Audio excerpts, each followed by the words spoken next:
ദൈവമേ നീ എന്നിൽ അനുദിനവും വളരണമേ,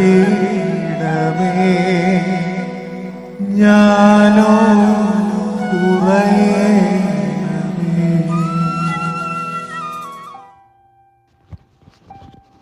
വിശുദ്ധ യോഹന്നാന്റെ സുവിശേഷം അധ്യായം 16. അക്കാലത്ത് യേശു തന്റെ ശിഷ്യന്മാരോട് അരുൾ ചെയ്തു, ഇനിയും വളരെ കാര്യങ്ങൾ എനിക്ക് നിങ്ങളോട് പറയുവാനുണ്ട്, എന്നാൽ അവ ഉൾക്കൊള്ളുവാൻ ഇപ്പോൾ നിങ്ങൾക്ക് കഴിയുകയില്ല. സത്യാത്മാവ് വരുമ്പോൾ നിങ്ങളെ സത്യത്തിന്റെ പൂർണ്ണതയിലേക്ക് നയിക്കും.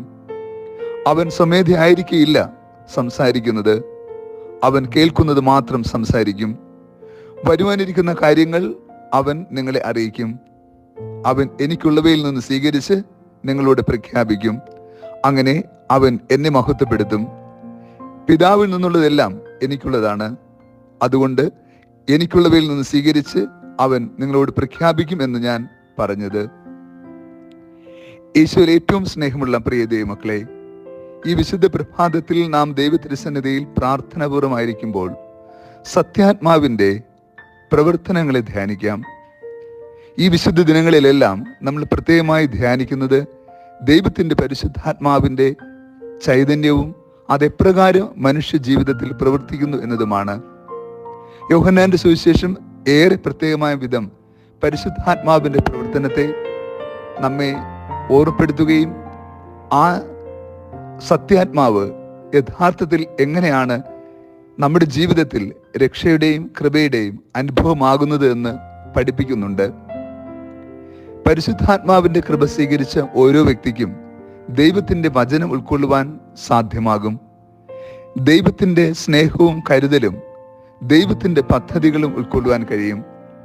ജീവിതത്തിന്റെ പ്രതിസന്ധികളോ പ്രശ്നപൂരിതമായ സാഹചര്യങ്ങളോ നമ്മെ തളർത്തിക്കളയുമ്പോൾ ദൈവാത്മാവിന്റെ ചൈതന്യം ഉള്ള വ്യക്തികൾ അവയെ പ്രാർത്ഥനാപൂർവം ദൈവഹിതമായി ഉൾക്കൊണ്ട് അതിജീവിക്കുക തന്നെ ചെയ്യും. പരിശുദ്ധാത്മാവ് നമ്മളിൽ ഉണ്ട് എന്നതിൻ്റെ ഏറ്റവും വലിയ അടയാളമാണ് ജീവിതത്തിൽ ഏത് സാഹചര്യത്തിലും നാം അനുഭവിക്കുന്ന സംതൃപ്തിയും സമാധാനവും. ജീവിതത്തിലെല്ലാം നന്മയായി, വിജയമായി, ആനന്ദമായി സംഭവിക്കുമ്പോൾ മാത്രമല്ല ദൈവത്തിന്റെ പരിശുദ്ധാത്മാവിന്റെ ചൈതന്യം നാം അനുഭവിക്കേണ്ടത്. മറിച്ച് ജീവിതത്തിന്റെ എല്ലാ പ്രതിസന്ധികൾക്കിടയിലും ദൈവാത്മാവിന്റെ ഇടപെടൽ നമ്മുടെ ജീവിതത്തിലുണ്ട് എന്ന തിരിച്ചറിവും ആ ബോധ്യവും നമ്മെ ബലപ്പെടുത്തുകയും കൂടുതൽ കൃപയോട് ജീവിക്കുവാൻ നമ്മെ സഹായിക്കുകയും ചെയ്യും. പരിശുദ്ധാത്മാവിന്റെ കൃപാവരം സ്വീകരിച്ചാൽ നാം കൂടുതൽ ശക്തി പ്രാപിക്കുകയും സാക്ഷികളായി തീരുകയും ചെയ്യുമെന്ന് യോഹന്നാൻ നമ്മെ പഠിപ്പിക്കുന്നുമുണ്ട്. ഇന്നത്തെ ആദ്യത്തെ വായനയിൽ ഏദൻസിലെ ഒരു ക്ഷേത്രത്തിൽ പൗലോസ് അപ്പോസ്തലൻ സുവിശേഷം പ്രഘോഷിക്കുന്ന ഒരു ഭാഗമുണ്ട്. നമ്മെ എല്ലാവരും അത്ഭുതപ്പെടുത്തുന്ന അനുഭവമാണ്. ക്ഷേത്രത്തിനുള്ളിൽ ദൈവവചനം പ്രഘോഷിക്കുവാൻ സാധ്യമാകുമോ? അപ്രകാരം സാധ്യമാകും എന്ന് പഠിപ്പിക്കുന്നുണ്ട്. അവിടെ അജ്ഞാത ദേവന് എന്ന ബലിപീഠം കാണുകയും ഏദൻസ് നിവാസികളെ വിളിച്ചുകൂട്ടി അദ്ദേഹം പറയുന്നു, ഇതാ നിങ്ങൾ ആരാധിക്കുന്ന ഈ അജ്ഞാത ദൈവത്തെയാണ് ഞാൻ പ്രഘോഷിക്കുന്നത്.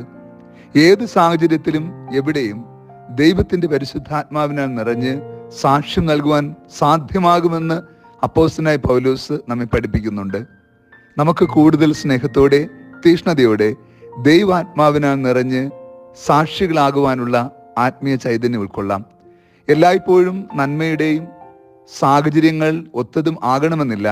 എന്നാൽ ഏതൊരു സാഹചര്യത്തിലും നമുക്ക് ദൈവത്തിന്റെ ഹിതം നിറവേറ്റുവാനും ദൈവത്തിന്റെ പദ്ധതിക്ക് അനുസൃതമായി സാക്ഷ്യം നൽകുവാൻ കഴിയുമ്പോഴാണ് നാം യഥാർത്ഥത്തിൽ വിശ്വാസത്തിൽ ബലമുള്ളവരായി തീരുക.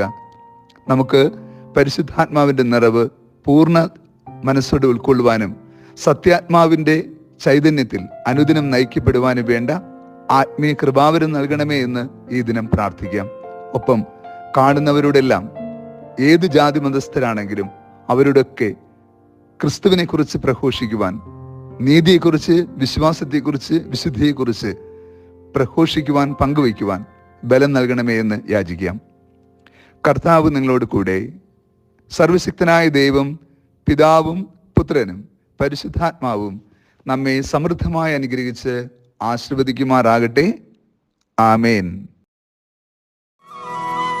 സ്നേഹമാ ദൈവമേ, നീ എന്നിൽ അനുദിനവും വളരണമേ.